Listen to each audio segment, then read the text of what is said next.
And now for a very important announcement. Hey, Gang Wolf here. I was just thinking that after I complete Heretic, I won't do any more of these silly intros anymore, just because of the sheer number of them.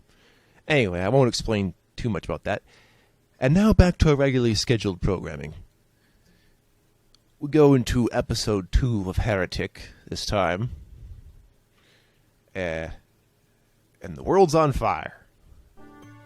But as I was explaining earlier, it was just kind of, I don't know. When I start with a blank screen, I got nothing to work with. So anyway, in this episode, you go into Hell's Maw, which is basically where our protagonist has gone to close the portal of shit on the other side. The portal of evil, you know. Little did he know this would be the start of a very long journey that goes even far beyond the scope of this game. Well, it ends in the second game, but that's not for quite a long time. I don't know if I'll do Heretic 2. Yeah, we start with the bare necessities, this wand.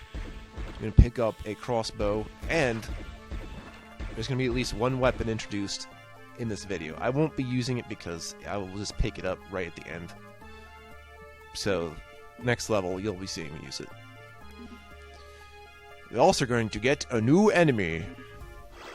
First, this torch, which I may just use. I mean, it's early, so I have the right to use these single-use items without combining them, but yeah. Switch will open this door. There's a lot of theme of, like, volcanoes and what have you. This is the were-dragon. He shoots big old fireballs. He's a little tanky, not by much. And he tends to drop ethereal arrows, which is why most of the time I will shoot him with the crossbow. So just on par with the undead knights, really, except not nearly as damaging. Just takes more punishment. So they're kind of they're at the same tier of difficulty, I would think. We'll be getting a bunch of them just in this level, until you've had enough of their introduction. There's a Wings of Wrath that is kind of necessary. This episode features plenty of lava, so our way to go past it is always going to be using the wings. It's the only situation I'll be using it, usually. There's a few other situations in this episode, which is just like, you know, lava-less. I still want to use it for because I can't just hold on to it and not use it. Yes, we'll be getting the Dragon Claw again, too. You can also just wand them to death. It takes longer, but you can do it without too much trouble, as long as you're dodging. And if you can dodge a hammer, you can dodge a fireball. Trust me on this. That's how the Mario series works. It's all a dodgeball reference. Post-haste. We're gonna fly over here, take out this were-dragon. I know what you think. What's a were-dragon mean? It just means, you know, instead of a man turning into a wolf, it's a man that turned into a dragon. Man. So basically, it's Trogdor. Trogdor was a man. Actually, he was a dragon. Okay. I'm gonna go down here. The Dragon Claw's on one side, and the green key is on the other side. I'm going to walk through all for a bit, and it's gonna hurt. Ouch. Oh, God.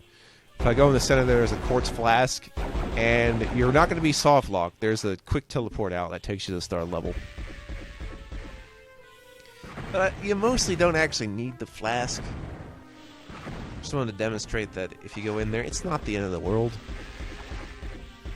And then when we're done getting that green key, then we can just exit. But I also have to show you a couple secrets, and this one not really secret. It may as well be a secret. Alright, this is the Mystic Urn. It's a lot like the Quartz Flask. It heals you up to 100 health.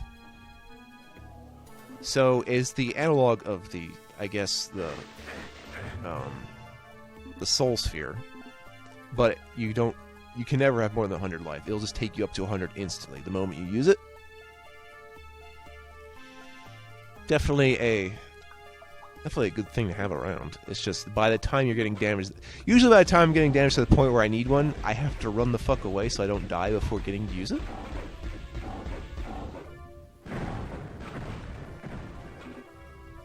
I wonder if I got one of those secrets already. But I do know this one secret doesn't activate until you're approaching the exit. In fact, that's a lot of Heretic levels. Things don't open up until the moment you touch the exit, or about to. Then the whole level's like, hey, come back, we're not done yet. In here we have the Hell Staff and the Bag of Holding. Isn't that nice? Oh, but wait. Should I show it off? Well, I'll just tell you what it does. It's like a plasma rifle. It just shoots right at things really fast. If you happen to use the Tomb of Power on it, it is a nice thing. I think I did get that other secret, and I just bypassed it because it was very quick. Anyway, this thing, when you use a Tomb of Power on it, well, you're basically gonna like shoot red rain at folks.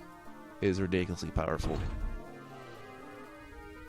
Game saved. So that's it for E2M1, the crater. It's going to take a little bit for this episode to open up, I feel. But yeah, back in that previous announcement before I end this video.